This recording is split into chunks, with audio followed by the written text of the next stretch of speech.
Voilà, nous entendons maintenant très souvent parler de cette fameuse nouvelle évangélisation. Je pense que cette nouvelle évangélisation, c'est l'évangélisation de toujours. Mais pour savoir ce qu'est vraiment l'évangélisation, nous devons nous replonger dans la formation même que Jésus donne à ses disciples qu'il envoie en mission. Je reprends le début de l'évangile. Le Seigneur en désigna encore 72 et il les envoya de partout. Pourquoi encore? Pourquoi encore? Parce que l'évangile d'aujourd'hui nous raconte la deuxième vague de l'évangélisation. La première a commencé par l'appel des premiers disciples, le choix des 12, et puis l'envoi des 12 pour une première vague d'évangélisation. Et Jésus leur avait donné à ces 12 comme principale consigne, surtout donnez gratuitement. Partez sans équipement, sans bagage, sans paire de sandales supplémentaires, sans argent ni sac. Pourquoi?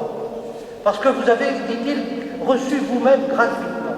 Et en même temps, il y a une autre motivation derrière, c'est que Jésus veut que les évangélisateurs, les annonceurs de la bonne nouvelle, soient par rapport à ceux qu'ils rencontrent dans une situation d'échange. C'est un petit peu ce qu'il y a de nouveau aussi dans cet évangile. Et Jésus insiste par deux fois, rentrez dans cette maison, dit-il, mangeant et buvant ce que l'on vous servira, car le travailleur mérite son salaire. Et encore il répète, dans toute ville où vous entrerez et où vous serez accueillis, mangez ce qu'on vous offrira. Être dans une situation d'échange, c'est d'être dans une situation humaine, tout simplement. Nous ne sommes pas simplement faits pour donner, mais pour donner et recevoir dans cette situation d'échange. Et c'est la condition normale de l'évangélisateur et de la bonne nouvelle. Mais Jésus fait le bilan, comme pour toute formation, avec ces 12 qui sont allés préparer le chemin pour lui. Et il s'est rendu compte que ces 12 avaient rencontré dans leur mission un certain nombre de difficultés et de tentations qu'ils n'avaient pas toujours pu surmonter. Vous savez, dimanche dernier, nous avons entendu cet évangile où Jésus traverse Samarie et il veut rentrer dans un village. Il envoie Jacques et Jean en avant pour préparer le terrain. Et ils se font déconduire, les deux apôtres se font déconduire.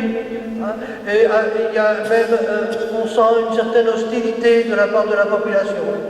Et vous connaissez la réaction des deux apôtres. Seigneur, veux-tu que nous t'appelions le feu du ciel pour détruire tous ces villages? Jésus, bien sûr, se récrit. Une des tentations, parce qu'il y en a plusieurs, que Jésus avait remarqué chez ses premiers évangélisateurs, c'est une certaine violence qui peut se manifester alors qu'on est confronté sans s'y attendre à des situations dans lesquelles cette violence ou cette colère se met à sortir. Et Jésus va donc insister dans la formation des 72 pour dire non seulement il faut de la gratuité, il faut de l'échange, mais il faut aussi que vous vous prépariez à être des artisans de paix. N'emportez ni argent, etc. Dans toute maison où vous entrerez, dites d'abord paix à cette maison. S'il y a là un ami de la paix, votre paix ira reposer sur lui. 3 fois le mot paix en très peu de phrases. Pourquoi? Parce que Jésus veut vraiment insister. Il veut vraiment insister parce qu'il a vu la tentation du disciple. C'est toujours difficile de se faire éconduire. C'est toujours difficile de se faire jeter, comme on dit. Et donc, il faut que les évangélisateurs se préparent à cette situation. Et évite de transformer la bénédiction dont ils sont porteurs en malédiction, ce qui qui est notre réaction normale. Ah, tu ne veux pas recevoir ce que j'ai à te donner? Eh bien, va donc. La bénédiction se transforme ainsi en malédiction.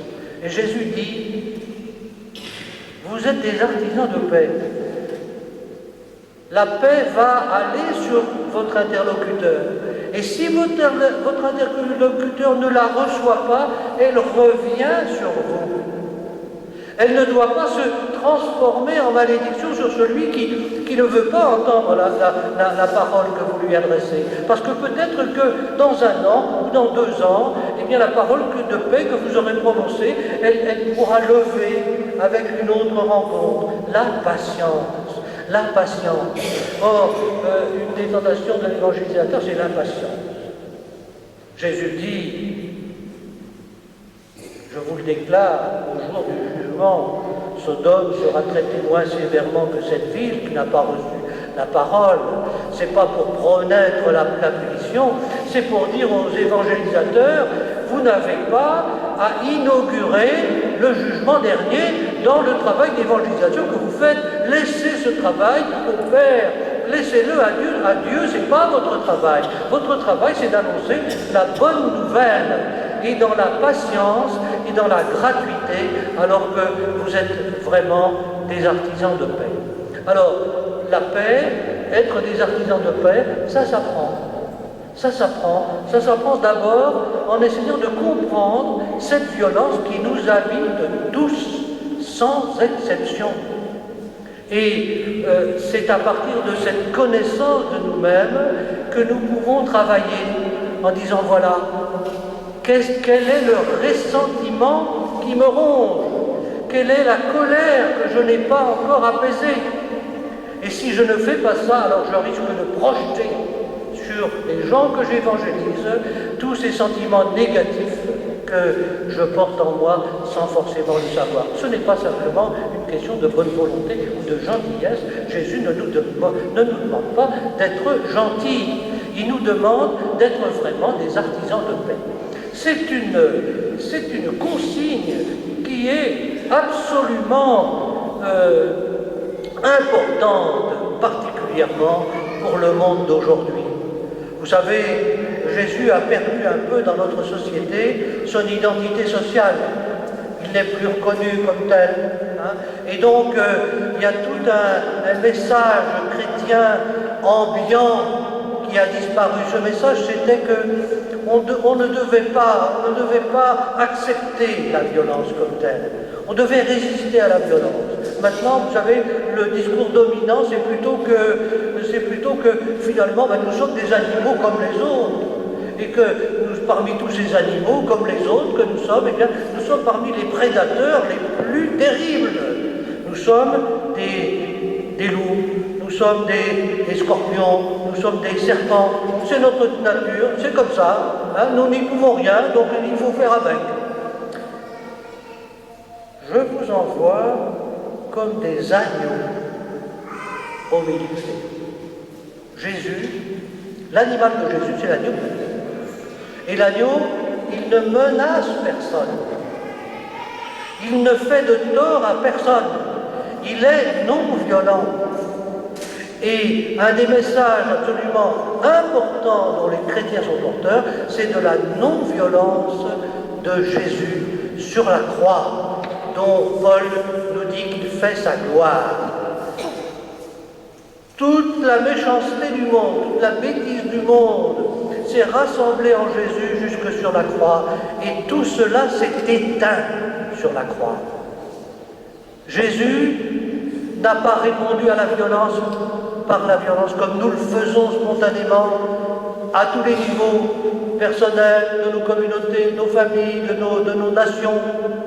Et la violence ne cesse de se développer d'une manière exponentielle. Alors, nous devons être conscients de ça. Jésus, oui, nous dit, je vous donne un message, il y a un commandement de vivre ensemble, c'est celle de la douceur, de la non-violence et de la non-vengeance. Alors, les chrétiens, vous savez, sont souvent considérés comme un peu des gens un peu malades, hein, d'avoir des principes de ce genre. Comment est-ce qu'on peut espérer changer la société avec des principes pareils? Eh bien, nous sommes malades. Nous sommes malades parce que nous avons rencontré Jésus et que sur la croix, nous avons vu qu'il faut absolument, en contrepoint de nos violences spontanées, que nous ne prenons jamais parti, notre parti de la violence. Un chrétien ne prend jamais son parti de la violence. Il fait ce qu'il peut. Il doit essayer de contrôler sa propre violence. Hein. Mais la croix lui rappelle en permanence que ce message de non-violence, Jésus comme agneau, c'est ce dont il est porteur. Vous savez, Gandhi, il s'étonnait toujours. Il était entouré de chrétiens. Et il disait, comment est-ce que les chrétiens n'ont pas compris qu'une des choses essentielles de l'Évangile, c'est la non-violence? Je nous laisse sur cette interrogation.